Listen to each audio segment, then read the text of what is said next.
going to talk about Dance Gavin Dance today. This is part one. Jim here for the record, here with Tone and Jake. We're going to talk about the pre-Tillian era of Dance Gavin Dance, which until last week I had never listened to. But, and this is pretty much all this shit was a raw beef for me. And this is Tone talking. This is Tone, and I know for a fact that Jim once told me that he did not care for the pre-Tillian Dance Gavin Dance material. This was like in 2018 he said this to me. And then he tells me like several years later that he's actually never heard it before. So Jim is a goddamn hero. One, that is the most base thing I've ever heard in my life. I know. If I did in fact say that, but I don't remember saying that. I definitely had never heard this stuff before. I'm somewhat positive that he's done the same thing to me. I don't have any examples in mind, but I'm positive he's done something like that to me before. Well, I should go back to that because now I like it. So I should just keep telling people I've never listened to it, or keep telling people that I hate it. Yeah. Liking stuff is really cringe. You should probably stop liking cringe. Stuff. Absolutely. Well, let's go ahead and talk about Royal Ocean, and then we'll hear James be based when we talk about this. So let's talk about this. All right, you guys are going to be sycophants for this album. I get it. It's all good. This EP, I think it's. It's just not on par with the rest of their stuff. Like, I get it. They're young. The production is shit, and. This is the way I listen to this is like, this is the sign of a promising band in the future. I agree with that. That's how I hear this. For the record, this is Whatever I Say is Royal Ocean, which was released in 2006, 2005. I can't remember which. 2006. Yeah.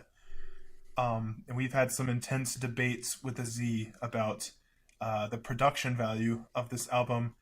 I'm actually hold on, because I don't think we've had a debate about the production value. I think you guys agree the production is not very good. It just doesn't bother you as much. It's not a matter of good or bad. Is that right? It's not a matter of good or bad. It's a sound. It's a sound, and it's not a sound you care for. It's not a matter of good or bad. I mean. I'm saying the production is not good. Right. I'm saying that to me, this EP was heavily influenced by a lot of like late 90s, early 2000s Midwest emo and screamo stuff, and that it's kind of par for the course for what this genre sounds like in general. So it didn't bother me on that front. And two, even if it were bad, I think the music's good, so it just didn't bother me. So that as well for me. Yeah. So it's low budget. Lo-fi hard. It's not like the most lo-fi thing in the world, but compared to the rest of the DGD catalog, it's lo-fi. It's like low budget, relatively lo-fi hardcore, heavily influenced by the scene of the time. It's the sound they wanted. They were young. They wanted it to be raw. Dance Gavin Dance would eventually kind of eclipse this scene and kind of like create their own scene. But they're still very much working off the tropes of the scene when this comes out. Midwest emo, screamo, all of that stuff. They're still very much like trying to emulate that here. They haven't really come into their own yet, which I think is a valid critique of this EP. But the sound is on purpose. It does kind of strain the ears sometimes. There are moments that are that are just like extremely raw, almost the whole EP, but particular moments are particularly raw. But this sound not being to one's taste is totally understandable, especially when you compare it to like how the band's progressed. But just saying it's bad production, I don't really think makes a whole lot of sense, because it's a sound that they were going for. That was my qualm about it. I mean, do we know that for a fact? Well, I don't necessarily mean that in terms of like whether or not they intended it doesn't really matter that much. I'll kind of like rephrase. It's not necessarily that it was a sound they were going for. It probably was, but I can't prove that. I would have to talk to Will about it, which he would probably say that they kind of were. But they wanted to make an album. They were young kids, and they put together a raw EP. Like, it's something that a ton of bands do, and like the songwriting and the talent is there. Like you can tell that Will and Matt Yeah. are really Oh, good I agree. musicians. You can obviously tell that Johnny is like 18 when this thing is recorded, and you can that guy. We'll talk more about this, but that dude just like came out of the womb being able to sing, and like being able to hear all that on here is like it's a flawed EP, but there's a lot that's like emotionally fulfilling about this, honestly, because there's like this youthful energy to it, just like hearing these dudes who are like really really talented even though they're kids. It's like an exciting listen. I'm always like really thrilled to listen to this EP, which doesn't mean I'm going to ignore its flaws, but it's a pretty beloved EP for the reasons that I said. Yeah, I saw that too. I mean, this is one of the most highly rated uh, pieces in their discography, which is generally not loved by the Rate Your Music crowd. I've noticed. We'll talk about that probably more in the next episode. But yeah, I mean, I agree. I hear this and I hear a promising band. This just it's demo quality. That's all I hear in this. I think it's This sounds like a promissory note for future music. I guess it just didn't. A couple of reasons it didn't bother me is one. Like I said, I think it's a genre thing, and that was one of the qualms I had with your critique of it. And so you made a claim, something like a band like Dance Gavin Dance needs to have a bunch of low end to complement or fill out. I think is how you put it. The higher end stuff, which there's a lot of it, and again, I think that's a genre thing. There's a lot of really kind of higher end noodly riffs in Midwest emo. So I think it was going for that, but also, I mean, I 2006, the technology. I mean, I'm not saying it was well produced albums from the 70s, so it's not a huge excuse or anything. But of course, it's low budget. I don't know that they were. I don't know if this was released on Rise Records. I can't remember. Even if it was, I'm not sure they weren't. They weren't given a huge budget to record it. So I think there are technological limitations. And of course, I mean, I listened to this when I was pretty young and like I was a teenager, and so it just never dawned on me that something could sound better. I mean, I'm sure I could tell, but I just never conceptualized it or anything like that, so it's never bothered me from that end. Now obviously, yes, I can tell that it's not the production's not crystal or anything like that, but I guess what confused me about the criticism was you mentioned a number of genres in which by your lights it's permissible to get away with muddier, foggier sounding production. A couple examples that were thrown around were bluegrass, some like I don't know, like Delta blues, something like that, death metal, black metal, singer-songwriter stuff. And my thought was, well, this is just kind of in the vein of a particular genre that kind of sounds like this, and so I didn't know why it seemed to me to be kind of an inconsistency that you're holding this to a standard or comparing it to the when they kind of developed as a band into forming their own sound or something like that. Well, look, I mean, I attribute it basically to the budget. I would expect them to probably agree on that. Like, they were young. It's an EP. It's their first release. That's probably why it doesn't sound very good. Like, I don't know. I think everyone is saying like, it sounds good and it doesn't sound good and I like that about it, and that's fine. I think it doesn't sound good and I don't like it as much because of that. Like I also listen to this retrospectively. I'm used to hearing their music sound great because the production on all of their new stuff. I mean, basically since like 2008, since probably the self-titled album or Happiness, the production's really good. So hearing it retrospectively, I can't help but hold it to that standard. I'm sure that's coming into play. But again, like it's an EP that they basically self-funded because Rise Records released this retrospectively. Yeah. Right. So I think it's a budgetary thing, and it just I don't know. I don't like listening to it as much. Yeah, I think it's fair to not like it. I mean, that's never been my issue. It's just there's I don't know, the claim that was made seemed to me that it was like you were saying it's constitutive of a band of this of a good band of this kind, that it needs a certain kind of production style. And I wasn't sure why that's the case. I mean, I love the later stuff in a lot of ways because it is crystal clear. It has a pop quality or pop sheen to it, and I love the later albums for that reason, or partially for that reason. But I would never hold it against it because I think it's musically very interesting, and everything we've said so far that it's a promissory note, definitely. I mean, I can definitely see a great band in the works here, but that's just never that kind of thing's never bothered me. When I think of a bad, I don't know if you guys have listened to this, but I think of a poorly produced album. I don't know if they did this intentionally, but there's a French band, Uneven Structure, who released one of my favorite albums of all time, Februous. It's like this, I think it's like a gent masterpiece or whatever. It's in the vein of like Altered State by Tesseract. But then their next album, the follow-up, La Partition, it's like really muddy and the guitars are drowned out, and it just doesn't sound good. So I'm like comparing it to something like that, as being a like, poor, or like, Anthony, like Labyrinth by Flesh God Apocalypse. Like, I just think that's a poorly produced album. The guitars are just drowned out. It's just a bunch of blast beats and a like kind of cheesy orchestral parts thrown over top, and it just is like really muddy sound. But I don't get that from this. I think it's still relatively clear, and I had my bass boosting headphones and turned the slider up a bit and had enough low end to fill out the rest of it. And I don't know. I just didn't understand the thing. But I recognize, yes, it's not as well produced or high budget production value as the later albums. That's not in question. Will and Matt, I think. Well, it's not that I think, it's obvious when you listen to the albums. Their like ideas about what they want their music to sound like changed a lot over the years. Like Dance Gavin Dance is a band that changes hugely across the catalog. Like it's hard to even call it one band, really, because there's so much lineup change, and the sound and the style changes a lot. So like there are a ton of bands that would have have entire careers making music that sounds like Royal Ocean sounds.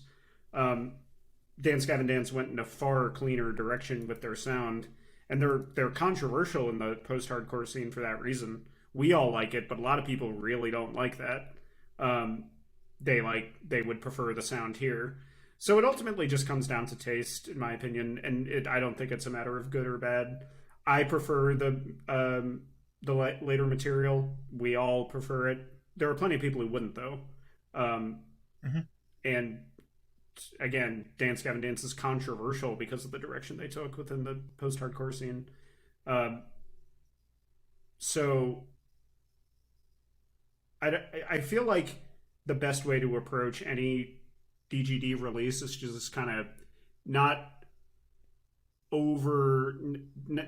don't overload on context, because if you're like listening to a Johnny record like with the constant context of a TBN record like on your brain, it's gonna fuck up how you're hearing the music. And like if you listen to Royal Ocean with like Afterburner on the brain, like you're gonna like notice the flaws a lot more than you would otherwise. So I feel like you need to just like, context is important in any piece of art, but I feel like with Dance Gavin Dance you need to like tone down context slightly and just sort of like take each release as its own unit. And when you do that, this is a really good EP in my opinion. I agree. Yeah, I mean, I'm also coming at this stuff from a completely different context in general. I don't know a lot of post-hardcore music. I've sort of just started approaching that stuff, and I hold production to a high standard in general. It's exceptions that like stuff I like with shitty production is usually an exception. I mean, we've been spoiled with Steven Wilson remixes of all the classic prog stuff. I don't know. I tend to think, not that like, I don't know. I was just thinking of music that was released in the 70s. I'm not saying it's bad production value, but a lot of the stuff we're hearing digitally sounds a lot different than it would like an original pressing. I listen to that original pressing I have of In the Land of Grey and Pink, and I can tell how much rawer it sounds than listening to it on Spotify or something like that. I think we've been spoiled in that way, but I definitely, I mean, that's fine. Like the Crystal production, I like that as well, and that it wouldn't really bother me in either direction. For me, I was just, the music I think is really interesting here. You get it coming out of the sort of Midwest emo scene, and you can tell that they're kind of, I mean, I'm looking at this retroactively, but you can kind of see like a movement in an entirely exciting new direction, and that's something I really enjoy about it. Yeah, I don't know. So Jim, you said that you don't like Johnny's performance on this album. Is that just production wise, or do you not think he like gives a good vocal performance on the album? I think it's.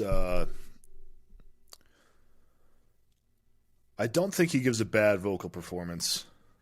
I think they probably should have retracked certain parts where he just gets out of tune, and they excused it because I would expect that's a budgetary thing for this kind of constraint. But like on both the Downtown Battle Mountain records, he sounds great. He sounds fucking great on both of those, but he's kind of all over the place on this one. It's inconsistent. So flawed vocals are a major part of Midwest emo and hardcore. So, yeah, and again, I don't know that stuff. So I don't know if it was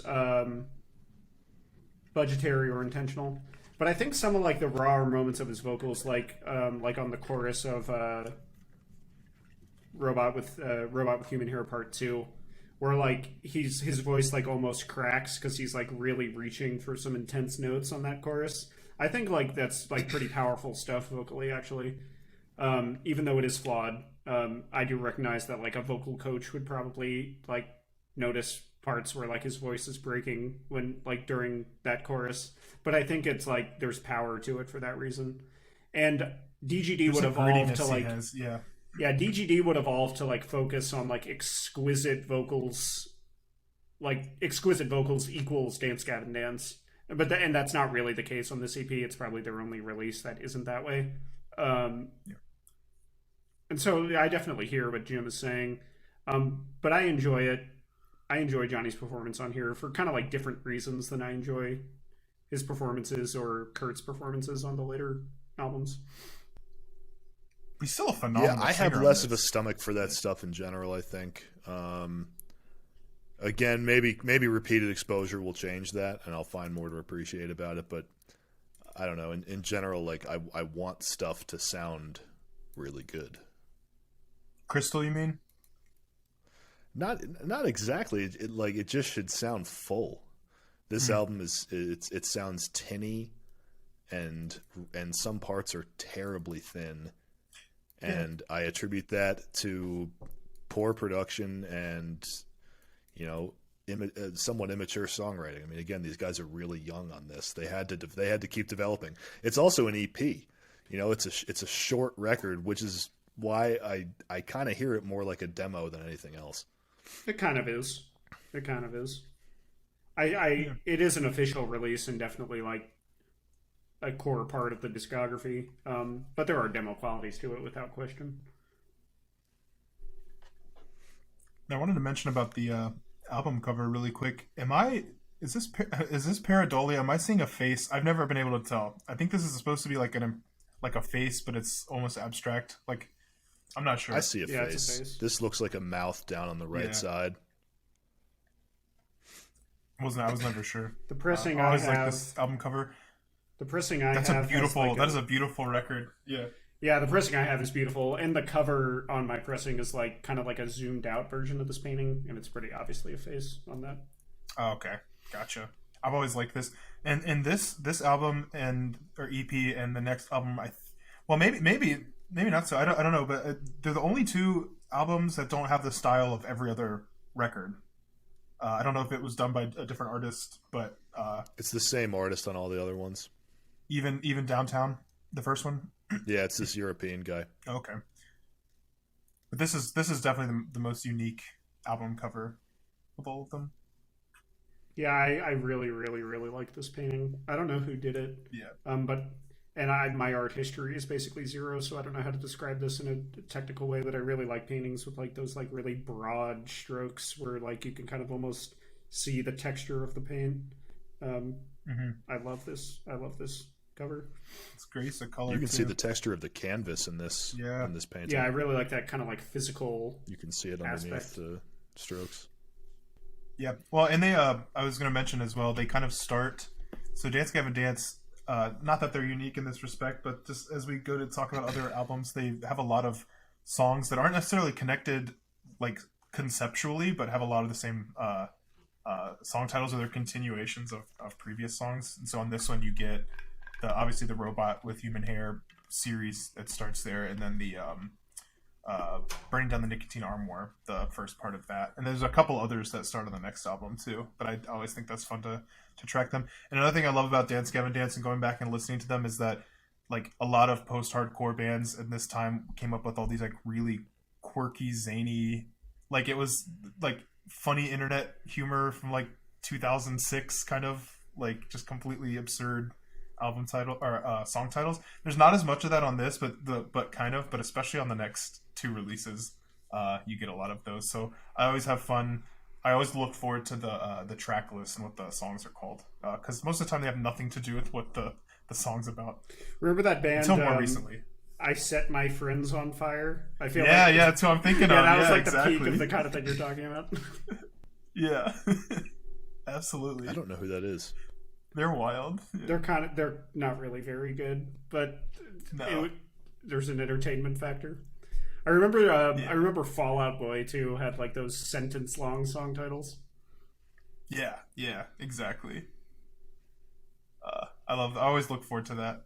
The 2000s, man. But they're I get nostalgic. I can't Comfy. I can't deny it.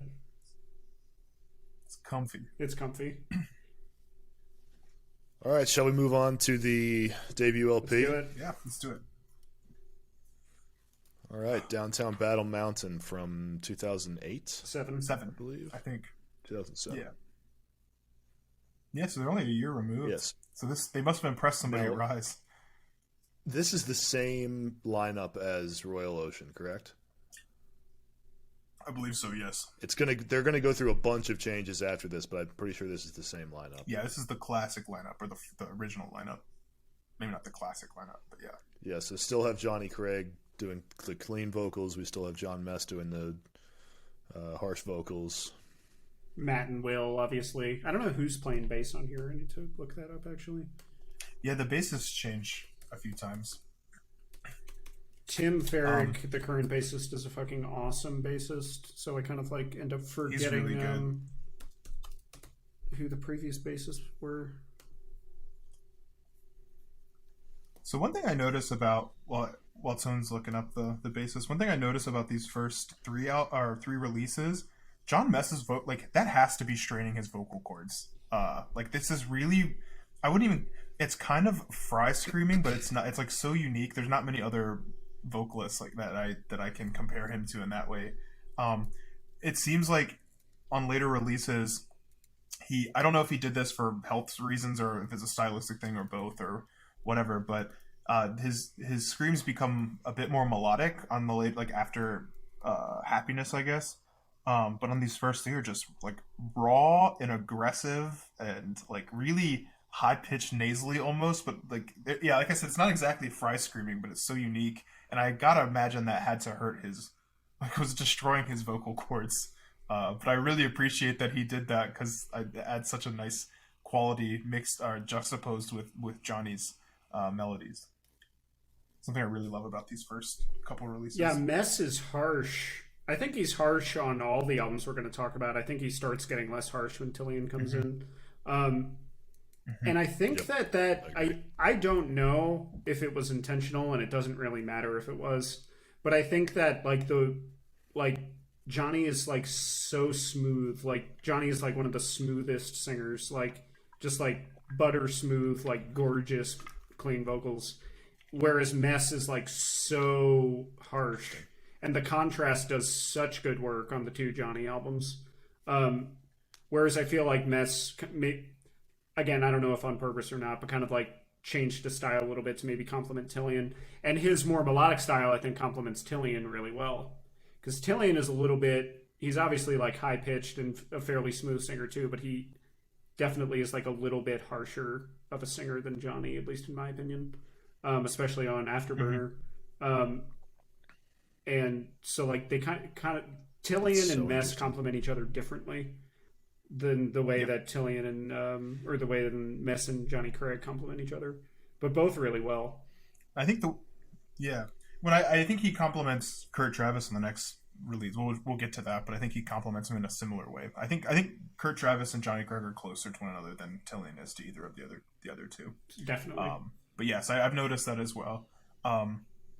It becomes more melodic, and less raspy and less nasally. Although you start to see that transition on DBM2, I think, but it's still like it's just not as rough or aggressive as this early stuff. And there's a track on the next album that I have to highlight where I just think it's one of the peaks of Mess's vocal performance, I think. But yeah, it's just aggressive as hell, and I really like that about these first couple albums. That's interesting what you said about comparing Craig's and Pearson's vocals, because I actually totally disagree. Like Johnny Craig, and this is what I love about him. He's got like his voice has kind of a constant harshness to it. Like he's doing like almost Louis Armstrong style singing. It's got this classic sort of throatiness to it. I think it's like once removed from harsh vocals. Honestly, it's really hard to do. He can introduce distortion to his voice very cleanly and very consistently. I mean, and it's there especially on DBM2. But whereas Pearson is so much more melodic and there's not nearly as much of that. Well, I was just I don't know if you've ever watched. I know you've seen TBN sing live, like in videos. You may have seen him live, like in person once, I think. I haven't. But if you ever watch TBN sing, like he can hit the notes, but if you ever watch him, his mouth is like all the way open, and you can see, like if you look at his throat, like he is pushing to get some of those higher, grittier notes. Whereas if you watch Johnny sing, it's much more like he's just. I'm not saying he's like a more natural singer than TBN, but I guess the style that he's using is much more natural to him, maybe, than what TBN's Johnny doing. Johnny is totally a natural singer. Like Johnny is someone like everyone knows. If you're watching this, you probably know his biography. Like Johnny is not someone who has any discipline at all, like at all. But he can get into the studio and like create these performances that are like insanely amazing. So yeah, he's totally a natural. I would say it's almost like, unfair. Johnny is like more of a natural singer than almost any other singer you could think of. There's actually a funny idiosyncrasy I've noticed watching live Craig performances. He holds the mic like 2 fucking feet away from his mouth when he's straining for some of the higher notes, and he nails them. Like opens up his chest. He sounds and, like, so leans good back. live. Yeah. I mean, he sounds as good in some of these live videos as he does on the album, and he nails that distortion I was talking about, which is really hard to do. I mean, like you said, Anthony, the guy's just an obvious natural talent. But I'm with you. There is a grittiness and a I don't know, like a depth to it. It's not just like pure. Like it's very there's a roughness. It's a step away from screaming. Yeah, there's a roughness to it. Let me kind of clarify what I meant. Like there's obviously a rasp to it, but it's very pretty. Johnny's vocals are almost always pretty. Like it's like soul singing basically. Yeah. Like it very influenced by by black music, which people always say about Johnny singing because it's true. Like it's very pretty. Any normie would hear his voice and be like, "Oh, that guy has a pretty voice. That guy's a good singer." There's like a sexual quality to it. There's like a sensual quality to it. And like the rasp is there, but it's very like there's like a smooth sensuality to Craig's vocals that I don't think is present in TBN. TBN is like, I think TBN as a singer is like a little bit more challenging. Like most people who are going to really dig TBN's vocals like might be a little bit more into like less mainstream music. Like if you showed a normie TBN, they probably wouldn't really know what to do with his voice. It's not something you'd hear like in pop music at all. Whereas Johnny, you would. Yeah, and I think what I was getting at is that it sounds more like effortless when Johnny sings, especially when he hits the higher stuff. It does, absolutely. With TBN, and so that's what I mean by natural. Like I love TBN is one of my favorite vocalists. So that's not a shot on TBN. It's just there's like an effortlessness to what Johnny's doing, I think, or that's how it sounds to me. Yeah, on this album you get the intro, the short intro, and then it just bursts in with Times New Roman. You get those power chords, and then Johnny Craig just starts belting. And like like you're floored within He's 60 so good on that seconds song. of like putting this album on.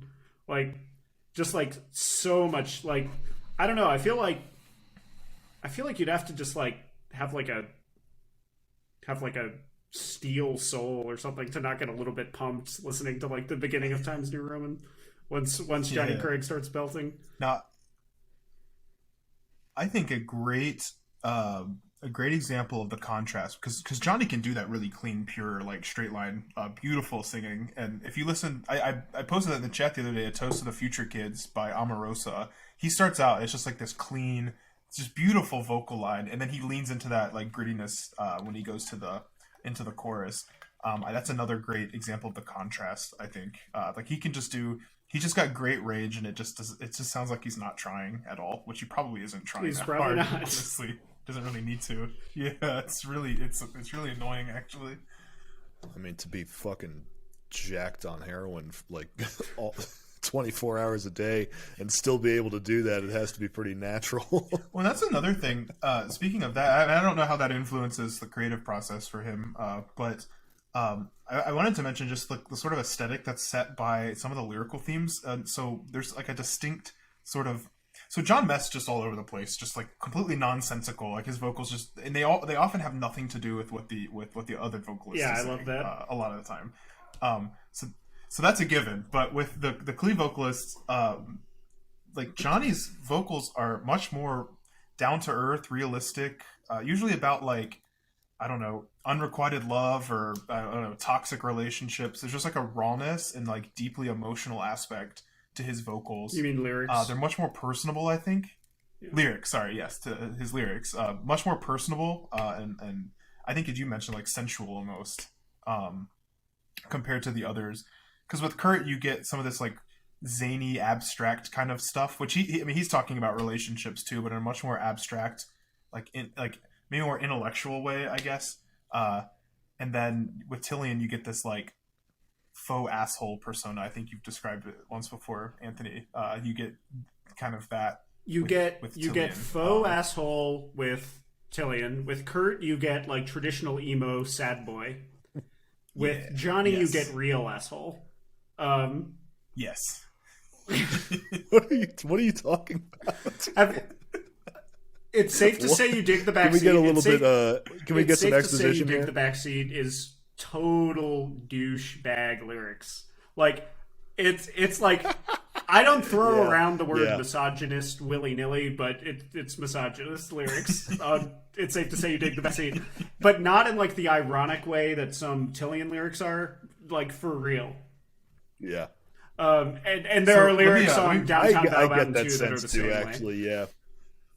With that context in mind, let me say, I when I said they were personable, I don't necessarily mean. I just mean they're more realistic. Like they're more authentic. I think is what I mean to like who he's expressing himself actually. That's how I feel about it compared to the other two. The lyrics of "It's Safe to Say You Dig the Backseat," which by the way is an amazing song and is like one of Johnny's best performances in his whole career. But the lyrics are basically like you fucked me in the car, like you're such a slut because you did that, like you're trash because you fucked me. Like that's basically what the lyrics are. Although Kurt has his moments on some of these, and so does Tillian, but he does with them, yeah. And it might be because we have the context of Johnny's like torrid, like tabloid lifestyle, but with Tillian and Kurt, it's like it's a little funnier and not as serious. About that. What? Yeah, what happened with Johnny Craig? Is he okay? Like what's the deal with this guy? I heard he gave away a bunch of cheap MacBooks. That's all I heard. I need a new one. I should probably hit him up about that. Yeah, get in touch. Oh boy. Yeah, for my money, this one is a quantum leap from the EP. This is like they cash in on all the promises they made with Royal Ocean. Because what you get with Dance Gavin Dance, God, that's hard to say. Dance Gavin Dance.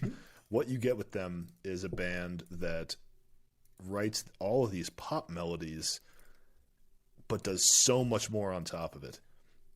Like there's the hardcore elements, but it's more than that too. Even I mean,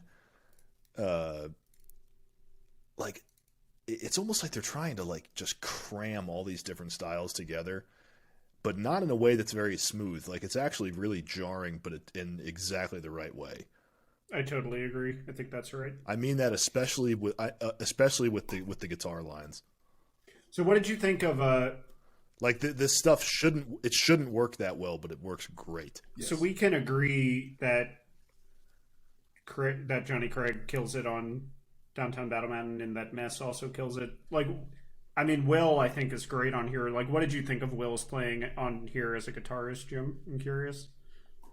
The way I play is very, very different from Swan's playing. He's harsher in his lines, to be honest. Like his technique is not very smooth, but I think it's intentional. I mean, it's a stylistic choice. It's not really a critique. Like, you know, he's not a pristine jazz fusion player. Not that I'm that, but that's not at all what he's going for. Like it's supposed to have this harsh quality to it. Yeah. I think his guitar line, we'll talk about this when we get to the next album, but I think I think he has yet to be like a really technical player on here, but I don't think that's a bad thing for this album.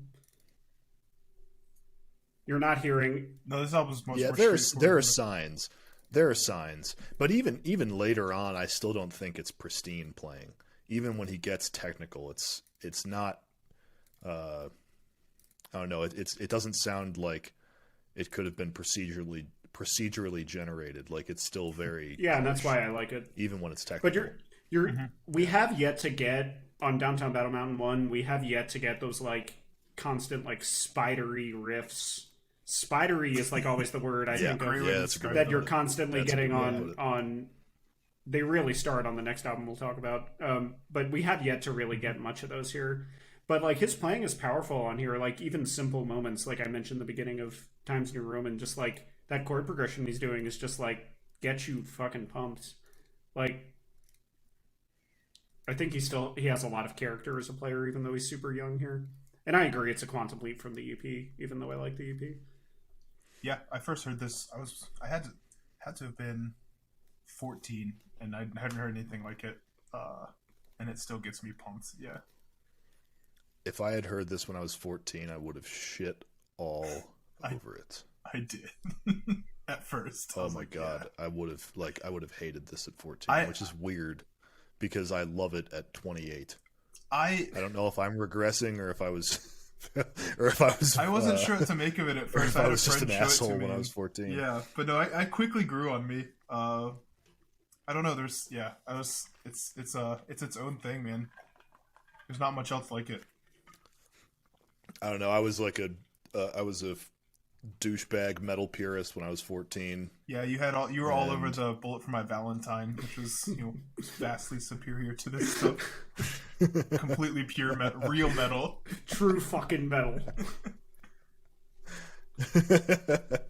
In the words of Randy Blythe, "Hail true metal." Or Manowar, strike a black arrow into the hearts of those who play for metal.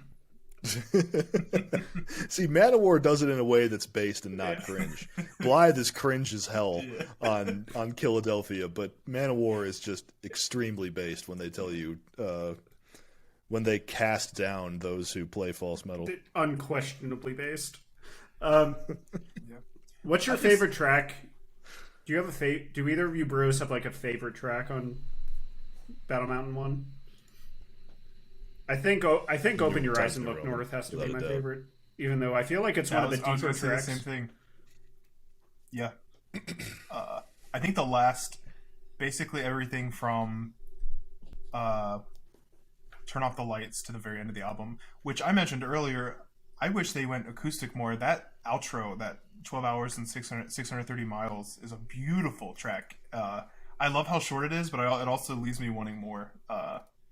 I love the way they end the album. But yeah, I would say Open Your Eyes and Look North is probably my favorite as well. Gotta love Lemon Meringue Tie, though. That's a classic. Yeah, another classic. And Times New Roman is a classic, and it's safe to say You Dig the Backseat is a fucking classic, too. Despite the lyrical problems that I mentioned. I've gotten kind of a sense for for the classics on this, even though I'm hearing it for the first time. You can tell when you see set lists from the days they were playing with Craig live. Yeah, Lemon Ring Ties Up. That's a hot ticket. Everyone wants to hear that. One. And everyone wants to hear that with the new vocalist. Like that's a big thing. Yeah. So I'm wondering, is Strawberry Andre part of the Strawberry series? It would be the first one, I think. Is that just a? I that's what I was thinking. So it's Strawberry Andre, then you get the Strawberry Swishers, and move. That's what I was thinking. Strawberry Andre is a really, really catchy track. I love that. I like the continuity of the strawberry motif throughout their discography. Me too. Yeah, there's a lot of tracks Very like that. sophisticated. There's a lot of tracks like that. All right, well, let's move on to this self-titled record, Death Star, or colloquially known as Death Star. So this is 2008, and we get a pretty substantial lineup change here.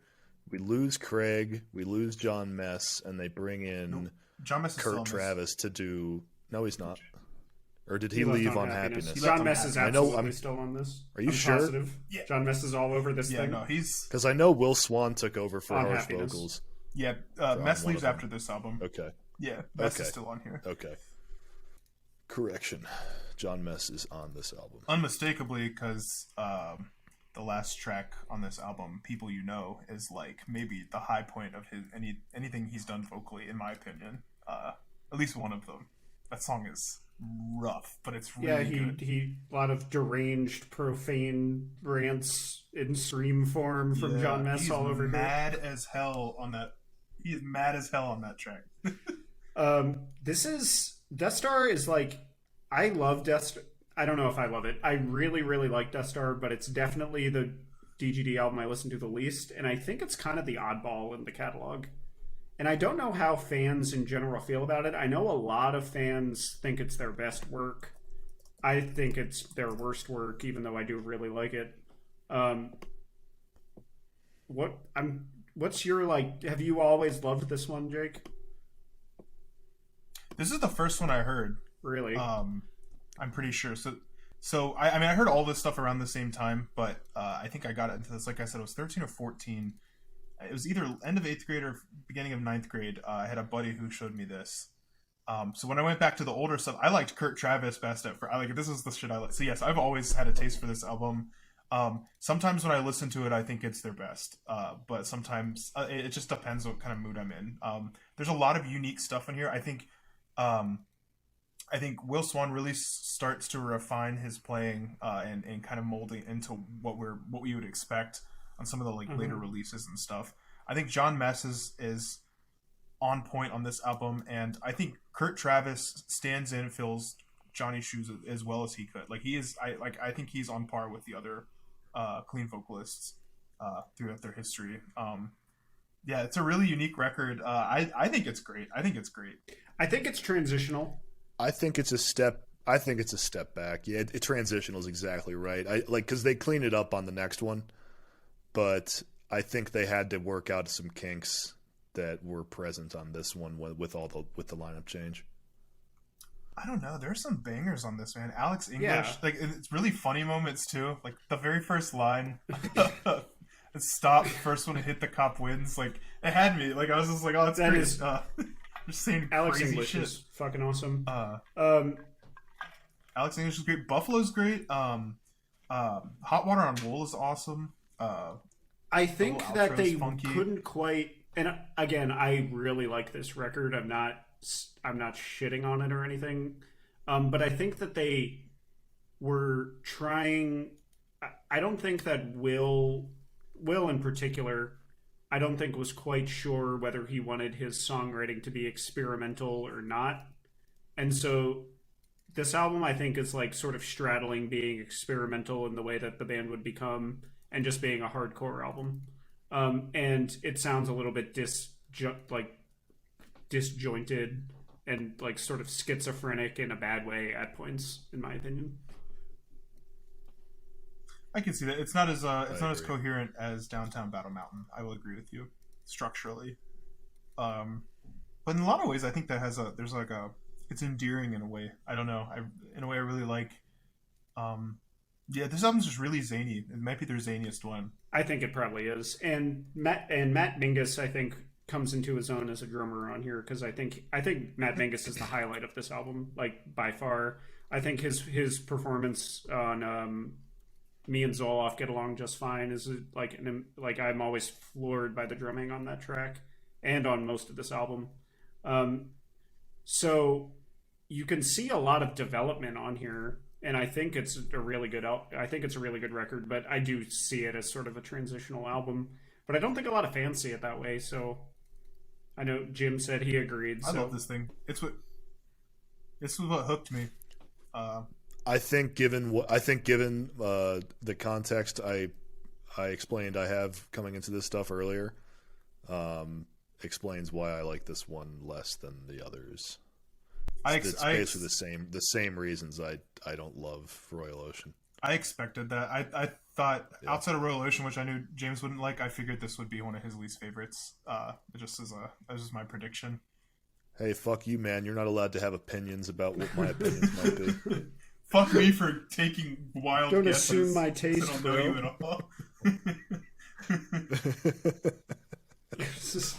all. We get some pretty. So there's some features on this. I think this is maybe the first where they have features. So Chino Moreno's on this on Caviar.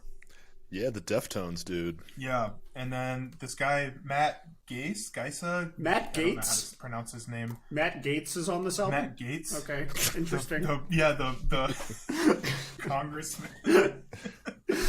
Yes, he's on this record. He's more interested in the younger side of the dance. They wanted a singer with an even worse moral character than Johnny.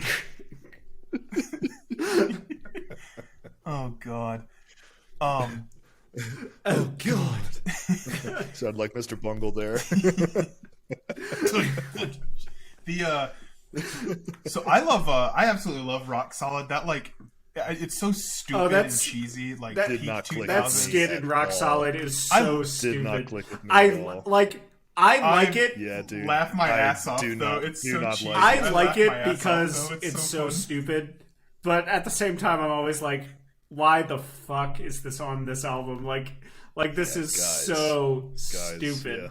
But you almost have to admire and enjoy how just completely fucking stupid it is. It works, I think, and it's a seamless transition into it. It's not like they just threw it in. I think it works. It's just really stupid. What is it? Do you think that they were acting, or that it was like a hot mic? Yes. No, they're acting. Yeah. I think because it's between Kurt and John. They're definitely acting. Yeah. It was weird to me. It would be weird to me to think that they had any animosity like that. It goes from being this conflict. That'd be weird. Yeah, it goes from being this conflict to them just saying Rock Solid. I just can't imagine that. I don't think it is a hot mic, but it sounds like real friend fighting in the way that you'd fight with your friends as a college kid. I could see a conversation exactly like that probably happens every fucking day, in a frat house or something. But at the same time, why am I hearing this? I don't know if I need to be hearing this weird skit. But again, they were trying new stuff and they were being adventurous, even in moments like that, and I have to respect it, even though I don't think it works 100% of the time across the album. Yeah, I appreciate that kind of risk taking also. It's something that I just think it gives this album has a lot of character, and that's one reason I really like it. I agree that it does have a lot of character. And I think a lot of people call it. I think a lot of people consider this their. I think a lot of people consider this their best work for that reason. If I would have listened to this maybe when it came out, this is an album that I could definitely imagine having a lot of sentimental and nostalgic attachment to, just because of the nature of it. Yeah, I heard it a year after it released, so yeah, that's probably a lot. Do you guys remember the scene kid stereotype from our youth? Oh yeah. I used to go to Warped Tour, man. This seems like their album that would appeal that most to that type of. I think that's right. That's the guy who showed it to me that fit that profile. So yes, I think that this album, and I think that it also explains why I don't even really like saying that stuff didn't age well, because obviously any piece of art is going to reflect the time it was made. But I think that in some ways this album might not have aged that well. This album is 2008 to a T. It's a Oh, trendiness, God, yeah. like a Yeah, it very totally it's a is. moment in time kind of thing. I definitely get is that a moment in criticism. time. I understand it. It's probably a nostalgia thing for me, but I will say I do think this like unmistakably has its own character, and in a lot of ways is like it. Yeah, in a lot of ways, I think it's one of their most interesting records because of that. But we are getting like legitimately great performances on here from Matt on the kit, from Will. Will is a consistently good player across the whole catalog, obviously, and from Kurt. Like, I agree that Kurt, you can't really fill Johnny's shoes, but Kurt comes as close as was possible. Like, he does sound really good on here. It is a great job. Yeah, absolutely. This is the first rapping we get from Will Swan on this album too, I think, Yes, right? there's not any. Was it on this one or is it on the next one? I don't know if there's rapping, but What do you guys think about the rapping? I think it's funny. It's funny. I don't know if Will does. I don't think Will raps on here. Yeah. But there are I don't a think he ton does. of like weird, sort of like semi-spoken word hip hop like moments on here. I don't think from Will though. I don't think Will himself raps until Happiness. In fact, I'm sure that he doesn't. Yeah, Happiness is in a lot of ways Will's album. I feel like that's he's all over that thing. Like his fingerprints. Yeah, are let's all move over on to it. Happiness. That's a good transition. Yeah. Let's do it. Yeah. This is a really They unique bring the record, funk too. in this album, man. Yeah, they get the groove going on We this get- one. Yeah, we get like the funk introduction on this album, which is all over the rest of their Yeah, the catalog. funk is one of my favorite parts of Dance Gavin Dance as a band, if not my favorite part of Same. of Dance Gavin Dance as a band is the funk. And this is where it starts, and it starts hard on here. So we lose John Mess on here, and Will takes over the harsh vocal duties. And for that reason, and because of some of the songwriting changes, I think I'd agree with what Jake said, that this is like kind of like the most Will-centric Dance Gavin Dance album. And it's really cool. I mean, I think he does the harsh vocals really well. He continues some of that really technical, I'll use your term, spidery riffs. There's a lot of great ones. NASA that's a classic Will riff, I think. The opening riff, Yeah, I don't know. It's there's a Carl lot of- Barker in general. I think Carl Barker is the best track of the Kurt era by a mile, in my opinion. I think a lot of people would agree with me. I agree. Carl Barker is a Totally master. He goes full MGTOW on that one. Yeah, there's a lot of that on here in general. Carl Barker is like just like a masterpiece of like a. I don't even. It's basically a funk song, but obviously it's still a post-hardcore song. But it's like as much of a funk song as it is anything else. And that intro, like listening to the first two DGD albums and the EP, I feel like no one was expecting that level of funky like perfection from Will that we get on Carl Barker and on a lot of this album. Like, obviously, I don't know if like he was just hiding it or I don't know, but like I think this is another quantum leap specifically for Will's guitar playing all over here. Like that intro to Carl Barker. I think he starts that to intro mature to on Carl this Barker album. is genius. It's like it's just a genius guitar riff. Like one of my all-time favorites in any genre. Yeah, I'm floored by that. Yeah, I mean I think this is where they really start to round out their style. Like we said, they bring the funk in, which we're going to see expanded more and more throughout the rest of the discography. We get a lot of weird moments. Like the intro of Self Trepanation is really strange. I don't even. Is it a synth or is it a guitar, like a guitar synth, or is it like a keyboard synth? Whatever it is, it sounds really fucking cool. Oh, I don't know. I Yeah. don't know. They do a lot of interesting effects in the kind of in the background. Like it's more like noise accents than it is like a composed part. I'm not sure if that describes the part you're talking about or not, but I noticed that a lot on here, on the next album, and then all throughout the Tillian era. Like I said, the opening riff on NASA is really weird compared to some of the earlier stuff. Like we start getting this really, weird. I don't know how to describe them. I saw that song played live actually at Warped Tour in 2012. I was walking by. I didn't catch it. I don't remember who. I don't know why I didn't stop to see them, but we were on the way to see someone else, and they were playing the NASA. I'm pretty sure. That was cool to see live. Awesome. I didn't know you'd seen these guys. Only for like a song. Yeah, we were passing through. Bummer. Yeah, it was a dumb idea. Yeah, this is generally considered their most experimental release, and I think it is. It's very eclectic, and if you wanted to be uncharitable, you could maybe say it's disjointed. Because, like, a lot of the tracks sort of, like, jarringly move from, like, one piece to another. But I think it works. This is an album that took me a long time to digest, actually. I remember really falling in love with the TBN material, and I expected to really like this one because I knew it was like considered experimental.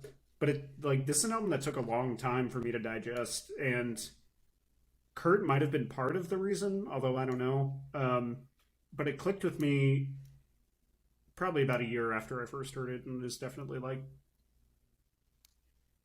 I don't know if I'd call it one of my favorites because I think I like all the TBN albums more, but I still adore Happiness.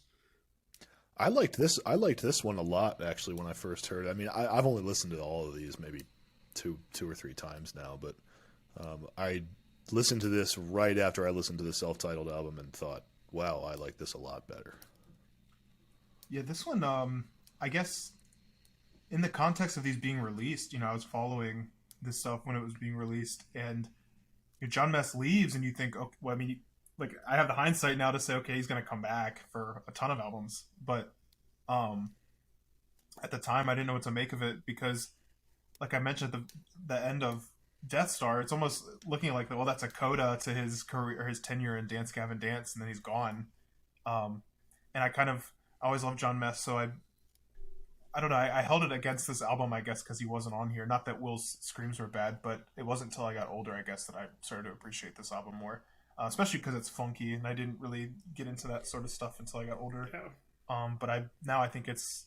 I do miss Mess on here. I think like this is the oddball in the Dance Gavin Dance catalog for the kind of experimental composition, and because Mess isn't on here.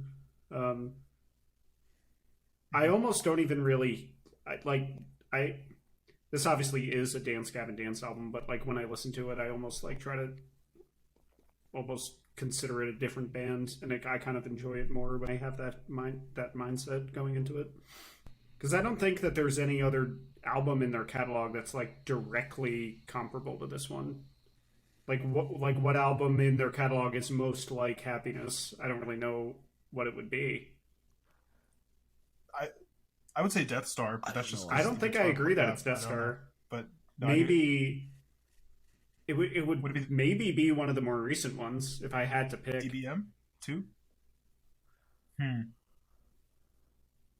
don't know. I don't know either. I'll have to listen to the rest of the stuff for next week's episode. I don't think there's an obvious answer. I mean, maybe Artificial Selection, but even then, I don't know. It's an oddball record. Yeah, I don't know either. And it's really short too. It's only like half an hour long. I feel like it could have maybe used a couple more tracks. I always feel like it's too short when I listen to it. No, a Dance Gavin Dance album shouldn't be extremely long. Their style wouldn't suit like a 70-minute record. But I do kind of wish that that this album was like 10 minutes longer. I agree. There's a couple that approach it. So Artificial Selection is approaching. It's like 49 minutes, I think, and Death Star is 52 minutes. Accounting for that like couple minutes of silence at the end of the album between that and the hidden track. Like the 45 to an hour range. So that's that's the longest one. Like the not an hour would be a little long, I think, but like the 45 to 55 range I think is a good length range for one of their albums. But I am always sort of surprised, like when Powder to the People ends, I'm always like surprised it's the end of the album. It feels a little truncated. I always feel that way. It always feels truncated when this album stops. That's probably my biggest criticism of it. Well, I think there was some precarity in this because they didn't know if they were going to keep doing it. I think that was a thing at the time. Like Johnny was gone. John Mess was gone. I think Johnny comes back, of course, and then he leaves again, and it was just they're in like this precarious situation, like they didn't know the future of the band. I don't know. I mean, I don't know. Maybe Rise said you got to release another record or something, and they messed around with this, but I don't know. I could speculate, but it's definitely a strange one. It definitely compared to all the others. And I've really appreciated that more as I've... What it actually is here does not come across half-assed at all. Like, at all. But the only thing that feels half-assed is that the album is so short. But who knows? I would speculate... Yeah, I would kind of... It's obviously speculation. I'd have to do more research. But I would speculate that, yeah, the reasons Jake said might be kind of why they didn't write a couple more songs for this. It might not have really been possible to, considering what was going on with the band. Yeah. But shall we move on to the last one? Yeah. Big Kahuna. All right. Yeah, this is the capstone of this era, in my opinion. Yeah. I'm sure you guys probably agree. Absolutely. This is a masterpiece of the genre. Yeah, Downtown Battle Mountain 2. Yeah, this is a masterpiece of the genre. I was floored by this album. This album is... Yes, it's great. Yeah, I was absolutely floored by this. This is prime Johnny Craig. John Mess back. God, so Will Swan's guitar playing is matured as hell. Yep. Sonically, structurally, is just crisp, great playing, and there's a chemistry here, I think, that had been maybe lacking on a couple of the other records. Yeah, I think it's an absolute high point of the genre. And depending on the day, it's maybe my favorite of the whole discography. I think this is where they figured out how to make it all work, because, like I said earlier, they're trying to cram so many different styles into this music. Like the influence is extremely diverse, and it's not very well blended. Like I said earlier, it's kind of all being like forced together, but in a way that really works. And this is where I think they finally figured out how to do it. Like it works perfectly. All these different styles coming together. Like, listen to Blue Dream. Like, Blue Dream, the Johnny moments on Blue Dream, it's soul music. Like, it's a soul song with, like, crazy, extremely, like, dissonant hardcore for Mess. Just, like, kind of like, from a lesser band, it would almost seem randomly inserted into a soul song. That's basically what Blue Dream is, but it works. And it's just like, it's like this kind of songwriting done like perfectly. And it's not easy to write a song like that that's so like on paper disjointed and make it sound organic, but exactly. Like they pull it off. Yep, exactly. And yeah, I mean, Will as a guitarist, like those spidery riffs I was talking about, like even compared to the Tillian stuff, like this is where those like riffs are really in full force. Like some of the riffs on here, like the beginning of Purple Rain, it's like, what is he even doing? Like legitimately like complicated stuff. Like I'm not a guitarist myself, but I like listen to the opening riff of Purple Rain and I'm like, that's probably hard as fuck to learn. Like, and that's not something I normally think about because I'm not a musician myself, but like I can almost like picture the fingering of that riff and I'm like, that shit is crazy. And like almost every second of guitar playing on this album is like that. Well, so Swan does a lot of two-handed tapping where you use both hands on the fingerboard to extend the range across one string, and then out from there across multiple strings. So it's but he doesn't do it in sort of like the classic Eddie Van Halen way. You know, it's very very unique to his sensibilities. It's very unique and it's really technical, but in a way that has so much character. It's not just like pure flash, and it's dirty too, as Jim already mentioned earlier. Like this album is pretty relentless. Like this is not an accessible record. Like this thing is, someone once described it as an album that like does not let up at all. Yeah, and it really doesn't. They compared it to Mars Volta, the Bedlam and Goliath. There's a review. that mentions that it's structured in the same way. That's interesting. I found this to be very pleasant. Well, it is, honestly, compared to everything else in this run. But that might be just a matter of the synthesis that they managed to pull off in terms of the composition. I don't know. Well, They took it for a Johnny is loop. just like Used to listen. Johnny is just like out of this world, amazing on this album. So it's pleasant he's for that so reason. good. He's incredible. Yeah. But think about Spooks, right? You get that really like, I don't know, that creepy almost. I love that intro. That riff, and then Love that Johnny intro. comes in with the Great soul, riff. like, oh my god! But then John Mess just takes off, and like, if you show that song to people, they're like, oh, and then you lose a lot of people at that moment when John Mess comes in. Yeah, I would expect him to turn off a lot of people who would otherwise like some of this music, because like if you can't handle the screaming, then you're gonna hate this. Yes. And I love it. Like he's so integral to this music. I don't know the lyrics exactly. And he's so good at it. There's the part where he's saying something about his bladder. I can't remember, but that part, like that screaming part, that will turn a lot of people off if you play this song for them. They don't have the taste for this music already. You know the part I'm talking about, lyrics right? My lot of beloved great wife Mess hates lyrics this on band. here. I would expect it's because of the screaming. Your bandmates least hate in it. You part. said. Oh, them too. Oh, But I don't. You guys are like my only friends that like this music. you're a weird man. I don't know what to say. No, I actually know some other people who like this. I think more for the hardcore elements, but Right. Yeah. One of the proggiest moments, I think the proggiest moment of any Dance Gavin Dance song is that instrumental middle part of Robot with Human Hair Part 2.5. That guitar solo. It's like that's pure progressive rock, that middle part of that track. Agreed. Like I'm always floored by the playing there. Mess is also hilarious on here. I think this is the album where Mess starts like being really, really funny. Dance, Gavin, dance, baby. That's Johnny Craig. Yeah. Yeah. Oh, is it? Yeah. I never knew that. Yeah, that's Johnny Craig. That's obviously Johnny. That's Yeah. pure douchey Johnny Craig. It sounds like, I don't know. It is. It's so John Mess. Dance, Gavin, dance, baby. Only a guy wearing a fucking backwards hat with a flat rim could do that line. And there's also that other skit Miro at the end of Blue 16. Dream, like, hello, what color are your fucking eyes? What color are Blue. your fucking eyes? Blue.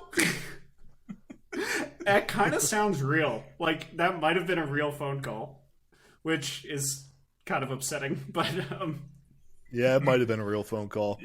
yeah. You can't help but compare that to Rock Solid, and I think it works way better than Rock Solid. It does, yeah. Oh, yeah. But Mess starts being. I think this is the album where Mess starts being really funny. Like Pounce Bounce. The Mess's lyrics on Pounce Bounce are great. The what's it like to be an atheist? Are you okay with suicide? That's a really great line. That is a great line. I don't like. noticed It that might today. be because his lyrics aren't nearly as intelligible on Death Star Battle Mountain 1, but like, there's not really a whole lot of comedy. Especially on Downtown Battle Mountain 1. There was some comedy on Death Star, like from the skits, but not in the same way that I feel like comedy is on Dance Gavin Dance from this album onward. You don't get much of it on Acceptance Speech, but after that, there's maybe some humorous moments on Acceptance Speech, but that album is dark. Compared And you to get some the other rap stuff. from Will on Yeah. Spooks, which is pretty funny. Yeah, that's a good one. I can rap that verse, but I'm not going to do it. I know the whole thing, but I'm not going to do it. Oh, sweet Jesus Christ! Please don't do that. I'm not going to, but I know the whole thing. I've done it before. I can imagine Jake in his car, feeling very cool, rapping along to this fucking post-hardcore band. Oh, I never feel cool doing it, but it's fun. The complete opposite of cool. Unfathomably based. Yeah. I know I'm not cool, but it's fun. Disagree. Big cringe. But yeah, this is an album that means a lot to me. I've listened to it probably, I don't know, 100 times probably. Oh, wow. In total. Like, this is an album I have like almost totally memorized. I've been listening to it consistently since 2015. It's kind of almost hard for me to talk about for that reason, other than gushing over it, because I adore the shit out of this album. I'm with you. I could have so comments interesting. about every single track. I bought it on iTunes the day it came out in 2011. So yes, I've been listening to this forever. Like, I feel like I've been missing out, Crazy. man. Haven't just heard. I mean, I just listened to this for the first time like 3 days ago. I definitely tried to show you this album specifically once. I think it was like 2016. But He already hated it. He didn't need to hear it. He already hated it. Yeah, true. God, I was based then. Shit sucks. Never heard it. There's also that moment on Previously Poncheesied where like Will is rapping behind Johnny's vocals. Yeah. And that doesn't really happen anywhere else in the catalog, and that works really, really well. And Mingus is also like, this isn't. I feel like this is not a metal album, obviously, but I feel like this is Dance Gavin Dance's version of a metal album, because Mingus is like has pure stamina throughout this thing. He is not letting it up. He is not letting up at any point on the kid on here. I would say honestly, I think their next album is the most metal album they've released, but. Yes, I do agree with you that they do a great rendition of that on here. And Johnny was like in the absolute depths of his drug habit when this was being recorded. I think it's like pretty well documented that he was high most of the time he recorded these parts and doesn't even really remember doing that. Like doesn't even really remember the sessions, which is insane because it's like one of the great vocal performances like of all time, I would say. He's incredible on this album. Yeah, and I feel like you can kind of hear like some real emotional vulnerability from Johnny, like in an authentic and not dicky way on some moments on here, especially on Purple Rain. So like, and on Blue Dream too, which is kind of fucked up by the sketch at the end, but there's like some real emotion on Blue Dream. It's just like, yeah, I feel like talking about it like this album shouldn't even work considering how crazy it is, but it does. And I think most people who have a taste for this music agree that it does. I think it's probably my favorite of the whole discography, and I've only heard it 3 times. And I've worn out Mothership and Instant Gratification. That's a good sign. Yeah. Yeah. So Jake, I actually didn't know that you had been into DGD like since the early days like that. I had no idea. If it was on Rise Records, I liked it back in the day. So yeah. Jake, were you the proverbial scene kid? I never wore the tight pants or did my hair like that. I had long hair. I mean, I had really long hair, but it was always curly. Did you have the fucking swoop? No, I could never get it straightened. It was always really curly and it would turn into like an afro, basically. But no, I never did the tight pants because I only wore shorts, especially in the winter. Based. Yeah, I was an oddball because I mean, I had scene kid friends, I guess, but like I never got into that style. I had friends who were that way. Anthony, you did too, but they wore Vans I always wore hated backpacks this with stuff nothing when in I was that age. I don't know why. Yeah, I think I was just hating it because I was being a closed-minded asshole, which you could have never told me at the time. But well, you still are, but it's fine. You just changed a little bit. not didn't change very much. Not at all. Probably. Might be worse. It might be worse. Did you ever have a studded belt, Jake? No. Dude, I wore t-shirts and basketball shorts and basketball shoes. I wore ankle cut socks and hoodies. I had a studded belt at one point. I have no fashion. I've never been into any kind of fashion. Like there's no trend that's ever. I mean, I've worn like certain. Really, you seem like such a trendy guy. Yeah. I have no fashion sense. I've never been into anything like that. Really? I'm very surprised to hear that. Are you actually? Or are you messing? You could have fooled me. Okay, there we go. I have a hole in this. All right, t-shirt. lads. I have no fashion sense. Let's rank these bitches. All right. Oof. Including Who wants to go Royal Ocean first? with the full lengths? Yeah. I'll go first. All right. Do it. All right. Royal Ocean at 5. Let's go. Yeah, just 5-1. Royal Ocean. Downtown Battle Mountain. Happiness, Death Star, DBM2. Whoa, bold. Okay, I'll hit it. 5-1, Royal Ocean, Death Star, Happiness, DBM1, DBM2. Yeah, mine is actually the same. Royal Ocean, Death Star, Happiness, DBM1, DBM2. With Happiness and DBM1. Happiness and DBM1 are actually, if you were to pair any two Dance Gavin Dance albums together, those are probably the two most different. So it's weird having them right next to each other. And they're like weirdly on par. But I would rank DBM1 a little bit over Happiness. Interesting. Yeah, I mean, Craig just blows me away. That's why I like those two the most, I think. I think he's just a fucking superstar vocalist. Yeah. I've been listening to stuff for more than 10 years, fellas. It's crazy. I've been hearing people talk about that guy for a long, long time, and I always just thought, oh yeah, that's that douchebag that sold everybody MacBooks or lied about selling everybody MacBooks. I had no idea he was such a fucking incredible singer. Dude, yeah. Yeah, that's why people give a fuck. If he was like a talentless, if he was like talentless, no one would give a fuck about. Or even if he was just, if he was just substandard, like that's I mean, if he was just he's such an incredible singer that it's notable. But if he was just a normal post-hardcore vocalist, nobody would care.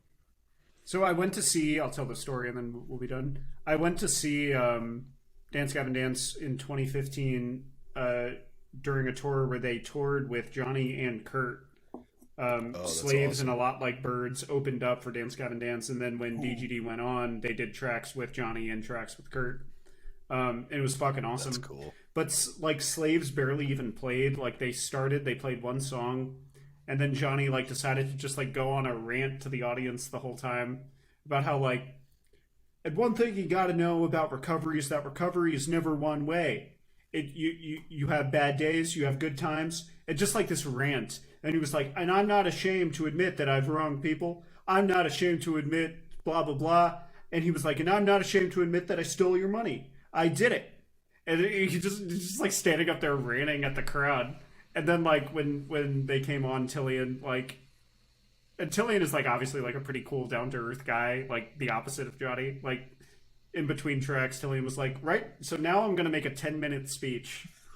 And then like kind of waited, and then he's like, now here's the song, and then they started playing.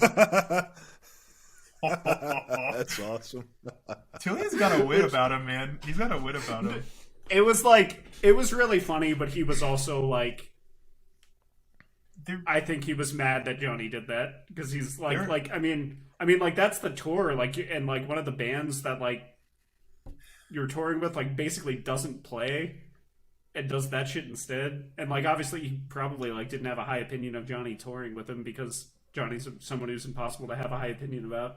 So like I think there was a little bit of venom to it as well, but everyone laughed. Plus the opening bands are supposed to be a fucking sideshow. They're supposed to warm up the crowd for the headliner. Not really in that case. Like that tour was all about like it's all of the singers back together, and so the opening bands. It's an associated acts tour. Yeah. There have been. It's very interesting that they did that.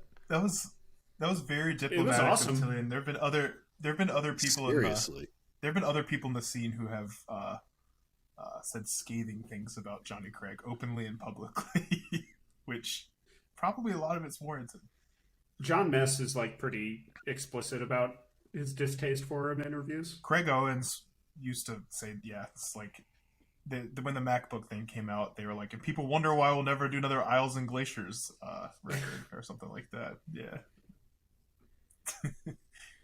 So I think the Omarosa guys were mad at him too, had a similar problem. So I think, anyway, enough said on that subject. All right. Well, we'll wrap it up there. Stick around for the part 2 where we cover the TBN era here shortly. We're going to do it in a week or we're going to do it in like 4 days actually, but God knows when you'll hear it. Never. Yeah, probably never because you're not listening to this. Yeah. Yeah. And that's the next bug time, about signing faithful off. viewers.